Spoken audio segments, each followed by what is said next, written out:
toutes les sociétés actuelles du monde entier sont issues de cette histoire de l'esclavage et de la colonisation. Parce que l'esclavage a été la première forme de mondialisation de l'histoire, comme la mondialisation actuelle.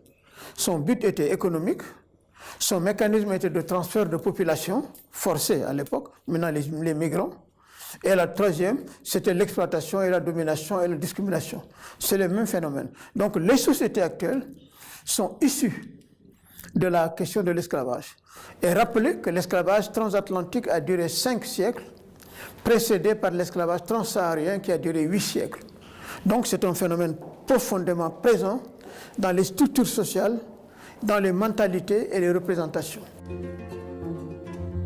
La raison principale, c'est que moi je suis un ancien de l'UNESCO, directeur du département du dialogue interculturel, et j'ai lancé la route de l'esclave en 1994 pour précisément revenir sur une tragédie qui a été mise en silence et donc le remettre à l'ordre du jour par des travaux historiques et la mobilisation internationale sur la question de l'esclavage. Je me suis rendu compte que l'origine historique de la théorisation du racisme anti-noir date de l'esclavage.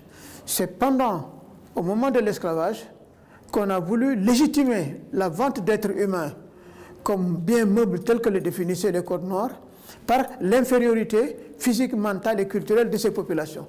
Donc le racisme anti-noir date de là. Donc il fallait remonter à cette période pour déconstruire le racisme des sociétés actuelles.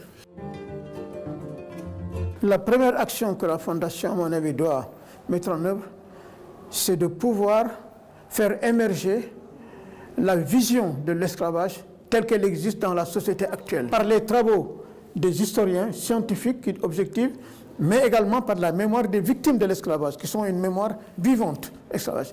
Le deuxième moyen, c'est d'utiliser la loi Taubira, c'est-à-dire qui déclare l'esclavage crime contre l'humanité, et demande que la question de l'esclavage soit enseignée dans les livres, dans les écoles. Et le troisième, c'est de se rendre compte que la question de l'esclavage structure les expressions culturelles, artistiques et sociales d'une manière extrêmement profonde, parce que la culture et l'art ont été des moyens de résistance.